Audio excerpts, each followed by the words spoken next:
ሰላም ጤና ይስጥልኝ ውድና የተከበራችሁ የቻናሌ ቤተሰቦች ሰላማችሁ ብዝት ይበልልኝ። ለዚህ ቤት አዲስ ከሆናችሁ ቻናሌን ሰብስክራይብ አድርጉልኝ።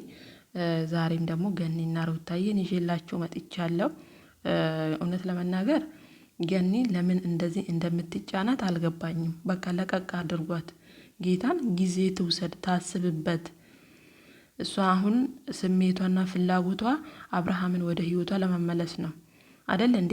በዚህ በኩል ደግሞ እናንተ እየመጣችሁ የደስታን ፍቅር ተቀበይ እያላችሁ አታስገድዷት። ኮሜንት እዛ ጋር አለ፣ እናንተ ተጨምራችሁበት አስቦት ልጅ ምን እንደምትሆን ማለት ነውና የምሬን ነው የምላችሁ። በጣም ነው ያሳዘነችኝ ዛሬ እንደዛ ስትጨናነቅ ማለት ነው።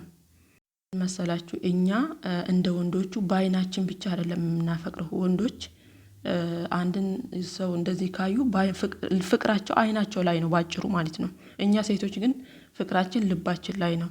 የምሬን ነው የምላችሁ ጋይስ። እና ምናልባት ዛሬ ላይ ደስታ ይሄ ነገር ስለተፈጠረ አብርሃም የሄርሜላን ፍቅር ስለተቀበለ እኔ ደግሞ ቶሎ ብዬ ሽማግሌ ልኬ ሩታን የራሴ የግሌ ላድርጋት ሌላ ሰው ሳይቀድመኝ ብሎ ሊያስብ ይችላል። ነገሩ ግን ያ አይደለም። ይቺ ልጅ ጊዜ ያስፈልጋታል። ከራሷ ጋር መነጋገር አለባት። በመጀመሪያ ደረጃ የአብርሃም ነገር በጣም ውልቅ ብሎ ከህይወቷ መውጣት አለበት፣ ከሷ ማለት ነው። እሱ ዛሬ ላይ ቆርጦለት ወጥቷል ከህይወቷ አይደል እንዴ? የራሱን የሆነ ህይወት ጀምሯል። እሷ ግን አልቆረጠላትም። ለልጇ ገና እህትና ወንድም እየተመኘች ያለች ሴት ናት።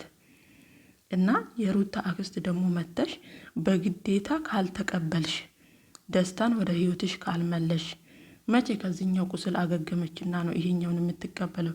የምሬን ነው የምላችሁ። ብትቀበለው ራሱ ደስታን ገና እኮ የአብርሽ ነገር አላበቃላትም። ሩታ ልትመልሰው ፍላጎት አላት።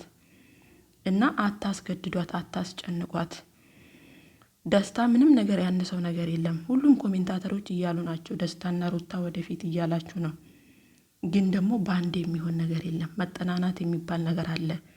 ገባችሁ አይደለ? እኛ ሴቶች እንደ ወንዶች አይደለንም። ወንዶች እኮ በአንድ ጊዜ ነገሮችን እርግፍ አድርገው መተው ይችላሉ። እኛ ሴቶች ጋር ግን ነገሮች በአንድ የሚያበቁ አይደለም። የምሬን ነው የምላችሁ ጋይስ አይደል እንዴ? በተለይ ደግሞ የመጀመሪያችን ሲሆን እዛ ህይወት ላይ በቃ የሆነ በጣም ከዛ ህይወት ለመውጣት በጣም የሚከብደን ነገር አለ። የተሻለ ነገር ፈጣሪ አስቡልን እንኳን እኛ ሰው እስከሆነ ድረስ ያ ነገር ላይ በቃ ድርቅ ማለት እንፈልጋለን። እና የተሻለ ነገር ደግሞ ለሩታ እንደሚመጣላት እኔ አልጠራጠርም።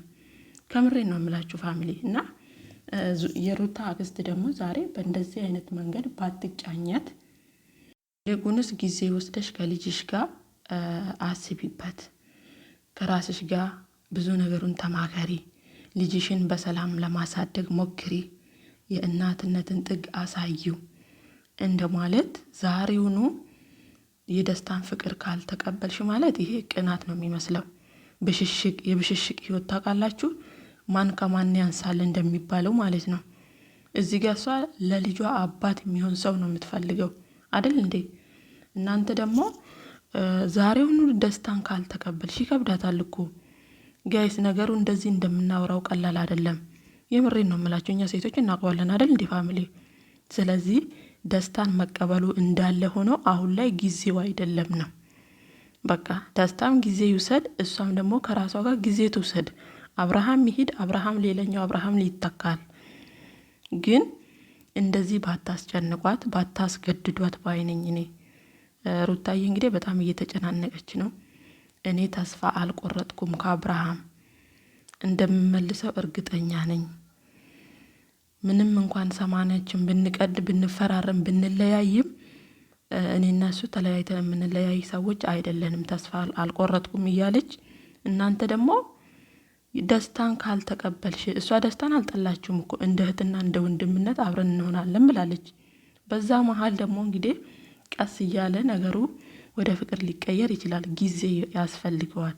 ችኩል ብላችሁ ነገሮችን ደግሞ ይሄኛውም ደግሞ ድጋሚ ፊል እንዳያደርግባት እንደውም ተረጋጊ፣ ከራስሽ ጋር ሁኚ ብላችሁ ነው መምከር ያለባችሁ። እናንተ ትዳር ውስጥ ያላችሁ አይደል እንዴ? ትዳር ስለ ትዳር ምን እንደሆነ ስለምታውቁ እሷን እንደውም መምከር ነበረባችሁ እንጂ እንደዚህ በግድ ማስገደድ ትክክል ነው ወይ ደግሞ ተገቢ ነው ብዬ አላስብም ጋይስ። አይደል እንዴ? ጊዜ ትውሰድ ከራሷ ጋር በቃ እሱ ዛሬ የሄርሜላን ፍቅር ስለተቀበለ እሷ ደግሞ ዛሬውኑ በማግስቱ ሌላ ወንድ ወደ ህይወቷ ማስገባት ተገቢ ነው ብዬ አላስብም። ጊዜ አላት፣ ረዥም ጊዜ አላት። ከራሷ ጋር ሆና ከልጇ ጋር ሆና ብዙ ነገሮችን ማስተዋል ትችላለች። ሩታዬ ደግሞ በደንብ ትችልበታለች። ስለዚህ ገኒ ለምን እንደምታስጨንቃት ጋይስ እኔ ግራ ነው የገባኝ ጌታ። ሩታ አሁን ላይ የሚያስፈልጋት አንቺ በቃ ጠንካራ ሴት ነሽ፣ ትችያለሽ፣ ነገሮች ያልፋሉ፣ በአንቺ ያልተጀመረም የብዙ ሰው ህይወት እንደዚህ ፊል አድርጓል ብሎ እሷን የሚያጠነካክሩ የሚያበረታቱ ቃላትን መጠቀም ወይ ደግሞ ከእሷ ጎን መሆን ነው እንጂ እንደዚህ በግድር በቃ ዛሬውኑ ካልሆነ ማለት እኔ ይሄ ተገቢ ነው ብዬ አላስብም። ከምሬ ነው የምላችሁ ጋይስ። እና ሩታዬ ትክክል ናት። አብርሃም ቢሄድ ሌላ አብርሃም ቢተካም ጊዜ ያስፈልጋታል ማለት ፈልጌ ነው ዶችዬ። ይሄን ይመስል ነበረ።